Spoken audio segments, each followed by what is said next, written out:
We turn now to look at the Trump administration and press freedom. On Friday, the White House took the unprecedented act of barring the New York Times, CNN, Politico, the Los Angeles Times, the BBC, and several other news organizations from an off-camera briefing known as a gaggle. Meanwhile, several right-wing news outlets were allowed to attend, including Breitbart, the Washington Times, and One America News Network.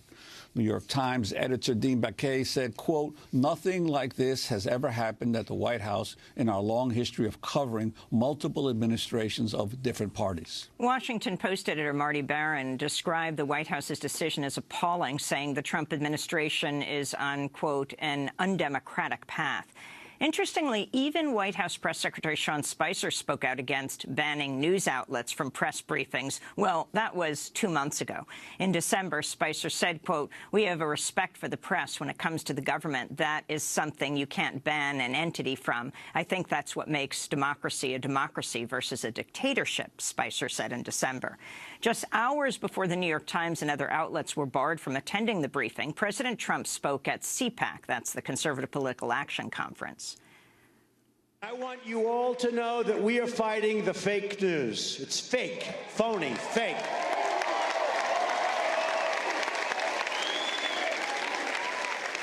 A few days ago, I called the fake news the enemy of the people, and they are. They are the enemy of the people. Because they have no sources, they just make them up when there are none. There are some great reporters around. They're talented, they're honest as the day is long. They're great. But there are some terrible, dishonest people. And they do a tremendous disservice to our country and to our people, a tremendous disservice. They are very dishonest people, and they shouldn't use sources. They should put the name of the person. You will see stories dry up like you've never seen before. Donald Trump speaking at CPAC on Friday. Hours later, CNN's Jake Tapper began his show by responding to Trump's actions. Don't misunderstand what's going on with that rhetoric and with today's action banning various media outlets, including CNN and the New York Times. This White House does not seem to respect the idea of accountability. This White House does not seem to value an independent press. There is a word for that line of thinking. The word is un-American. CNN's Jake Tapper Friday. Then on Saturday, President Trump announced he would not attend this year's White House Correspondents' Dinner. The last president to skip the dinner was Ronald Reagan in 1981, when he was recovering from an assassination attempt. To talk more about President Trump and press freedom, we're joined by Robert Mani, who is the Deputy Executive Director of the Committee to Protect Journalists. Let's start with, well, President Trump calling the press the enemy of the people. It's very dangerous. I mean, to vilify the press is to undermine its credibility. The press has a very well-defined role in a democracy, which is to hold office holders and those with power accountable. Here, I think what we're seeing is a deliberate attempt to undermine the press so that in the future, when the press does its job and uncovers something that the administration would like to keep quiet, it'll be dismissed as, it's false news, it's fake. It's very troubling that this should be happening so soon into the presidency. And this issue that Trump keeps raising of fake news, really, even the term fake news only came into currency toward the end of last year, toward the end of the electoral campaign, and yet he has now appropriated that term as a description of those who criticize him. Yeah, and we saw in the campaign that he used this, and the campaign is one thing, but now he has the platform of the presidency, which is very, very powerful. And one of the tactics that candidate Trump used was to stick a description onto someone. We had crooked Hillary or lying Ted.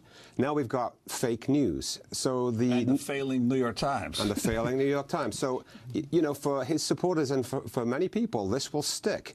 And this, as I said, undermines its deliberate attempt to undermine the credibility of the independent press. On Sunday, the New York Times executive editor Dean Baquet appeared on CNN's Reliable Sources. I have to say, I think there is an effort by this administration to minimize the press. Minimize? To push the...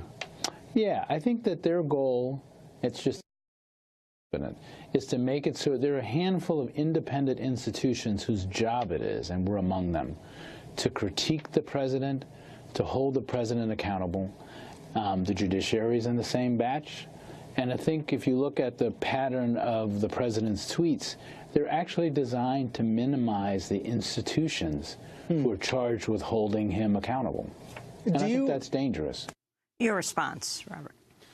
I think he's right. It is dangerous, and what we have here is a situation where not only is this bad for the U.S. press, it's bad for the press generally around the world, because we look to the United States to act as a champion of press freedom and to stand up for journalists when they get in trouble.